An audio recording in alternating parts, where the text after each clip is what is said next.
We can say that we don't belong to this reality with a simple example. Let's think about our home and what represents for us. Technically, it's just a building made of concrete, bricks, wood, and things or objects. All houses may be more or less the same in terms of materials, but they don't convey the same feeling. Not all of them make you feel at home. This is my home, but it might not be for you. And this is exactly the difference between a house and a home. The feeling of home doesn't come from the materials, but from the sensations we feel about it, the memories you have experienced.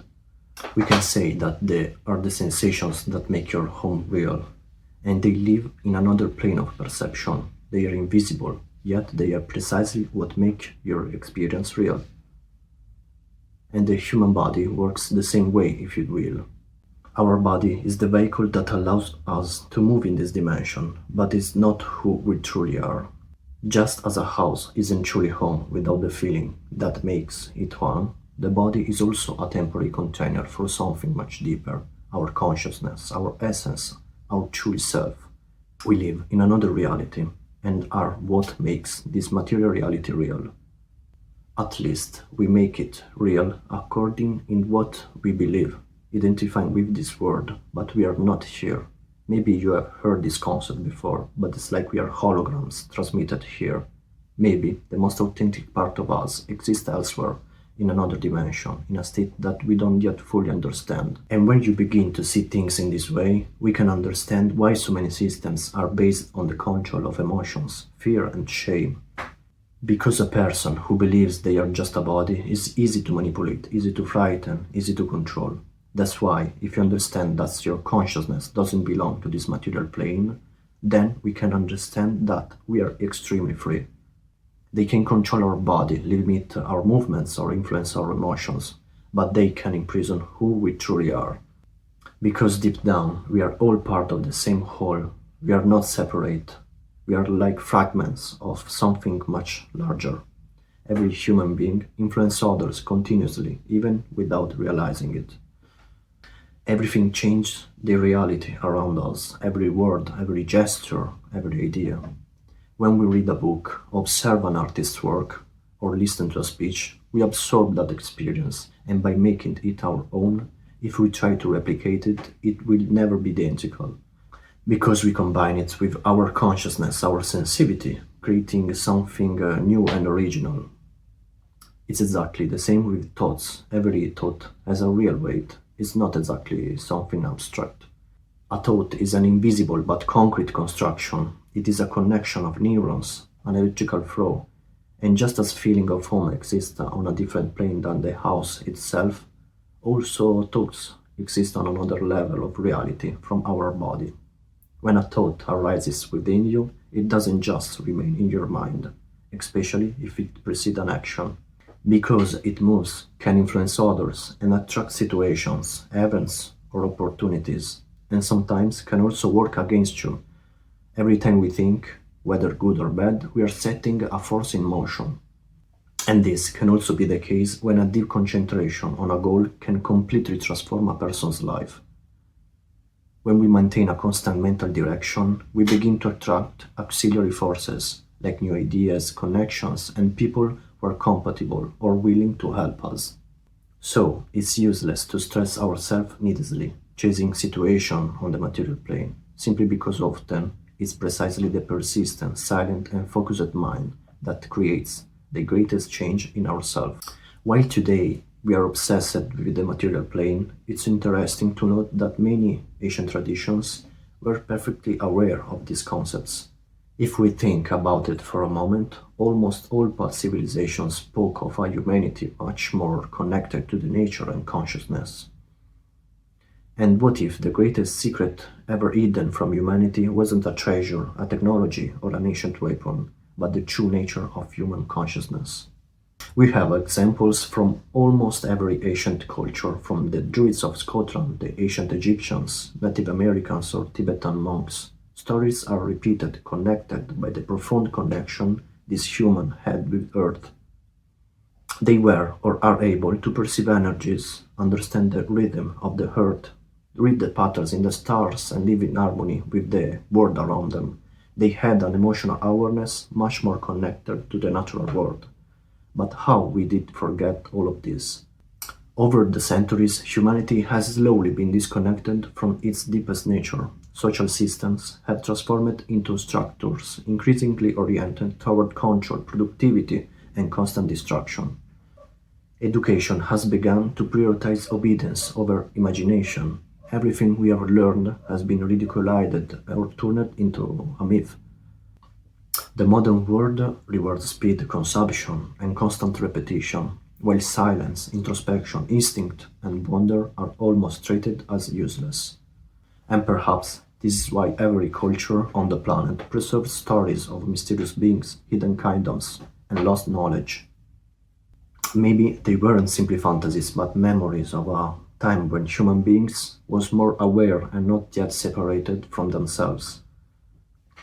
All this to tell you that our deepest essence is not here, tied to a body, to a job we don't like, to bad choices or negative moments, or whatever afflict us. But before you see your surroundings differently, first we must change how we see and understand things inside of us. To understand our limiting beliefs or programs, we can imagine that every day we decide to experience life wearing red glasses, for example, and looking through them, often even realizing it, we see our reality with a filter. After a while, you forget you are wearing this pair of glasses, and so you start to believe that the sky is red, the trees are red, everything is red. In reality, nothing is red, only the color of your lenses are red. And maybe you have a pair of glasses for every occasions, with different colors or filters. From this, we can understand that we perceive reality through our ignorance, our programs, and mental patterns that are the lenses, our limits.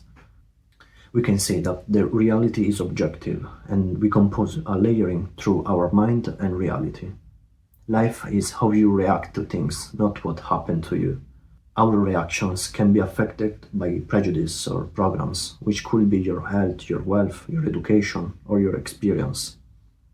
We can definitely state that we only experience a certain aspect of reality. When our awareness remains trapped in the body, in the ego, through unconscious beliefs or programs like anxiety or negative thoughts, consciousness identifies with the mind. But you are not the unconscious mind, full of limiting programs and beliefs. You are the observer, the soul above it. You must work by observing your thoughts to integrate your mind and awareness, because what happens to us or what we experience is always just an interpretation of the mind. Everything else is an illusion, a trap. When we meet someone, for example, we only encounter the interpretations of our mind that we have about that person, what they convey to us, what they represent for us. To try to go beyond ourselves and our filters, I would like to tell you about an exercise. It's like an open eye meditation, a constant practice you can apply whenever you want without having to find time for it. It's taken from the Indian philosophy of Advaita Vedanta, called Sakshi or witness in Sanskrit. This practice consists in simply look at reality as it is, reflecting reality back to ourselves as if we were mirrors. Can help us to connect with the real essence of things, without filters, without being influenced by it. You can apply this anytime you face a situation that makes you arise unpleasant emotion, or you're overthinking, or maybe you recognize that you feel a positive emotion that is too strong. First of all, take a breath, and for 10 to 30 seconds, remain silent for a moment. Simply observe. Look what's in front of you, the situation, or inside of you in case of thoughts. Don't try to overanalyze or dissect the problem. Don't impose your thoughts to other people's. Try to not make labels or judgments on these things. Just let go. You can perceive how reality changes once you detach from it. The key to this process is to see as a witness outside from you, as if you were separating who you are from who observes and judge. Take a step back and observe. You can simply detach yourself while remaining aware and present by looking with your eyes and not through your mind. If thoughts or judgments arise, you can simply avoid them without identifying with them. Maybe you judge reality in a certain way. You can recognize these statements without identifying as yours, as if they are external to you, leaving them as they are, not trying to find further explanation or solutions. With long-term practice, it is possible to remove the limiting filters in the mind and arrive at an absolute objective perception, like a dissolution of the ego. It takes a lot of time and patience with yourself because you are trying to reprogram the way you process problems differently from how you were taught or have learned. So I can recommend you two ways to see this practice. In case of thoughts, separate your identity from the continuous flow. Imagine your mind like a movie screen. Watch your thoughts pass by as if they were subtitled in a movie. Don't block them or follow them. Just watch them pass by and let them go. Or you can imagine your thoughts are like a river flow. You are the spectator in the theater, not the words on the screen. I also like to think that I'm not the one creating that thought, as if I heard it from someone else or I heard background noise and simply move on without giving it any weight. As regards strong emotions or moods, notice what you feel and pause for a moment. Mentally, you must try to change the way you describe the situation.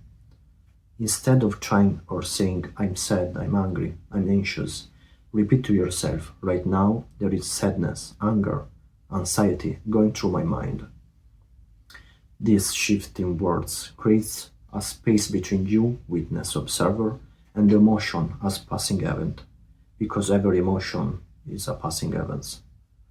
More precisely, we could summarize this practice in three concepts. First of all, disidentify. If stress, anxiety, or any other daily emotional obstacle arises, don't label it as such, but instead consciously witness what you are feeling. Train yourself to recognize, for example, that anxiety or stress is running through your mind. Then observe detachedly. Once these thoughts surface, simply observe them without judgment and let awareness dissolve them. Don't hold on them. Let them dissipate by themselves. And last, immutability. Recognize that your deepest self isn't harmed by what happens outside, but remain in a stable state of peace. Don't judge whether you're doing well or badly. Whatever happens during the day, remember that you don't have to start any internal battle, but simply turn on this inner light that can help you to see what you are feeling in a different new light. In fact, darkness and light can never coexist in the same place. They alternate, so we could say that detached consciousness is a light that removes every negative patterns, be it stress, anxiety, or suffering, as if it were a darkness of consciousness. This practice is based on non-dualism, the affirmation that the universe and the divine are not separate, but constitute a single, indivisible reality. Everything is a mental projection. You are the soul, the awareness that lives within the mind, that's look through a keyhole, that are your beliefs and mental programs. You are truly eternal, and the only thing truly real is you, the observer, your awareness. We are from another dimension, so we must act accordingly.